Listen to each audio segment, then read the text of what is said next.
کل آپ لوگوں کے سامنے صدقہ فطر سے متعلق کچھ مسائل آئے تھے، باقی کچھ مسائل باقی ہے، وہ آج آپ لوگوں کو بتا دیتا ہوں۔ ایک مسئلہ تو یہ ہے کہ صدقہ فطر واجب کب ہوتا ہے، یہ ایک مسئلہ ہے۔ تو یہ سمجھ لیجئے کہ صدقہ فطر جو واجب ہوتا ہے یہ عید الفطر کے دن صبح صادق طلوع ہونے پر واجب ہوتا ہے، یعنی عید الفطر کے دن صبح صادق ہو گئی تو اب صدقہ فطر واجب ہو گیا۔ لہذا اگر کوئی شخص عید الفطر کے دن صبح صادق ہونے سے پہلے اگر انتقال کر گیا یا پہلے مالدار تھا اور عید الفطر کے دن صبح صادق ہونے سے پہلے غریب ہو گیا تب اس کے اوپر صدقہ فطر واجب نہیں رہا۔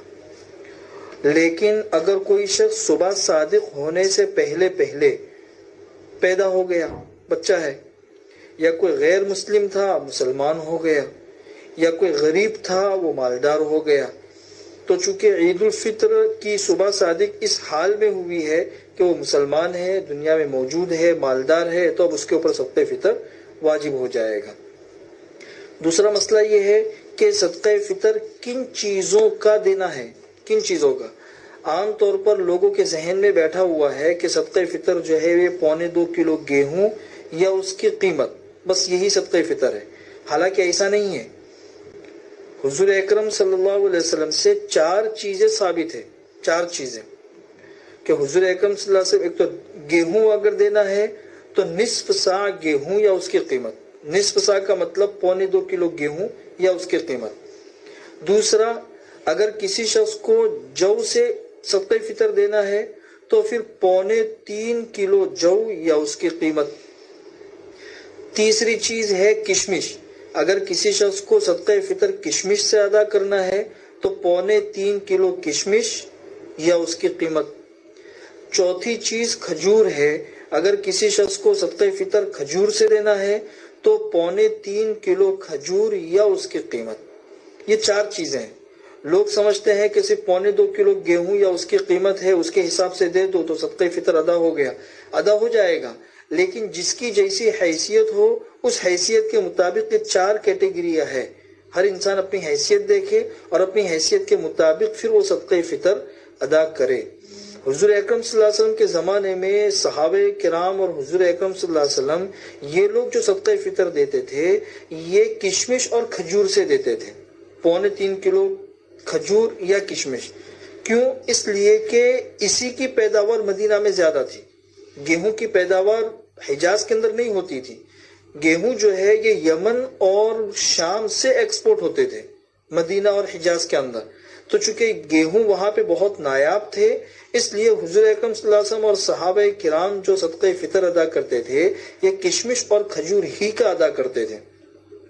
اس لیے مسلمانوں کو بھی اس چیز کی طرف دھیان اور توجہ دینے کی ضرورت ہے کہ وہ ایسا صدقہ فطر نکالے کہ جس میں تھوڑا زیادہ پیسہ بھی نکلے اور غربا اور مسکینوں کا فائدہ بھی زیادہ ہو۔ اس چیز کو سامنے رکھتے ہوئے انشاءاللہ ہم صدقہ فطر ادا کریں گے تو بہت بہتر ہوگا اور یہ اقرب الی سنت بھی ہے۔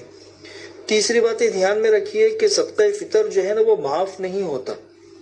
جیسے بعض عبادتیں ہوتی ہے کہ وقت کے نکلنے سے اب اس کی قضا ختم، تو ایسا نہیں ہے۔ صدقہ فطر عید کے دن اگر کوئی تھا تو واجب ہو گیا۔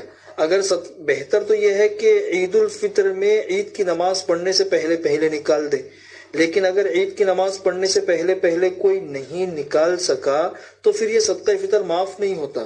اس دن دے، دوسرے دن دے دے، تیسرے دن دے دے، چوتھے دن دے دے، جب بھی اس کے پاس گنجائش ہو اس وقت میں دے دے۔ چوتھا اور آخری مسئلہ یہ دھیان میں رکھیے کہ بہت سے مرتبہ ایسا ہوتا ہے کہ باہر کے ممالک کے اندر رہنے والے لوگ اپنے رشتہ داروں کو کہتے ہیں کہ بھئی آپ ہندوستان میں ہو تو ہندوستان میں صدقہ فطر ادا کر دو ہماری طرف سے۔ تو لوگ پوچھتے ہیں کہ اس میں کون سی قیمت کا اعتبار کریں، ہندوستان کی قیمت کا اعتبار کرے یا جس ملک میں وہ رہتا ہے اس ملک کی قیمت کا اعتبار کرے۔ تو ایک دم صاف سیدھا مسئلہ ہے کہ اگر یہاں جیسے آپ کا کوئی رشتہ دار امریکہ میں رہتا ہے، انگلینڈ وغیرہ میں رہتا ہے، اس نے آپ سے کہا کہ بھئی آپ ہندوستان میں میری طرف سے صدقہ فطر ادا کر دو، تو اگر آپ جو ہے نا گیہوں صدقہ فطر میں دے رہے ہیں یا کشمش دے رہے ہیں یا کھجور دے رہے ہیں یا جو دے رہے ہیں تو ظاہر سی بات ہے ہم گیہوں لیں گے تو یہاں کی قیمت کے حساب سے ہی لیں گے، کشمش لیں گے تو یہاں کی قیمت کے حساب سے لیں گے، تو 3.25 کلو کشمش لے لو، صدقہ فطر ادا کر دو، 3.25 کلو کھجور لے لو، صدقہ فطر ادا کر دو، اور 2 کلو یہ گیہوں ہے اس کو ادا کر دو۔ لیکن اگر قیمت آپ ادا کر رہے ہیں قیمت، تو پھر قیمت وہاں کے ملک کے حساب سے ادا کرنی ہوگی۔ جیسے اس نے کہا کہ بھئی 2.25 کلو گیہوں کی جو قیمت ہے وہ ادا کر دو، یا 3.5 کلو جو یا کشمش یا کھجور جو ہے نا اس کی قیمت ادا کر دو، تو وہاں 3.5 کلو جو کی جو قیمت ہوگی یا 3.5 کلو کھجور یا کشمش کی جو قیمت ہوگی وہ قیمت اسے بھیجنی ہوگی اور وہ قیمت ادا کی جائے گی۔ تو اگر یہ جن سے ہے، اگر یہی صدقہ فطر میں ادا کرنی ہے تو پھر یہ خرید اور یہ ادا کر دو یہاں کی قیمت کے حساب سے، اور اگر قیمت ادا کرنی ہے تو پھر جس ملک میں انسان رہتا ہے اس ملک میں اس جنس کی کیا قیمت ہے اس قیمت کے حساب سے صدقہ فطر ادا کرنا ہوگا۔ یہ آج صدقہ فطر کے جو بنیادی مسائل تھے یہ آج ختم ہو گئے۔ کل انشاءاللہ عید الفطر سے متعلق کچھ باتیں آپ لوگوں کے سامنے بیان کر دی جائے گی، اور ہمارے استاد حضرت مفتی سعید صاحب پالن پوری کے بارے میں ہمارے والد صاحب نے جو باتیں ارشاد فرمائی اسے دھیان میں رکھے، ان کے لیے ایصال ثواب کرے، اور اللہ تبارک و تعالیٰ ان کے نقش قدم پر ہم سب کو چلنے کی توفیق نصیب فرمائے، اس کی دعا بھی کریں۔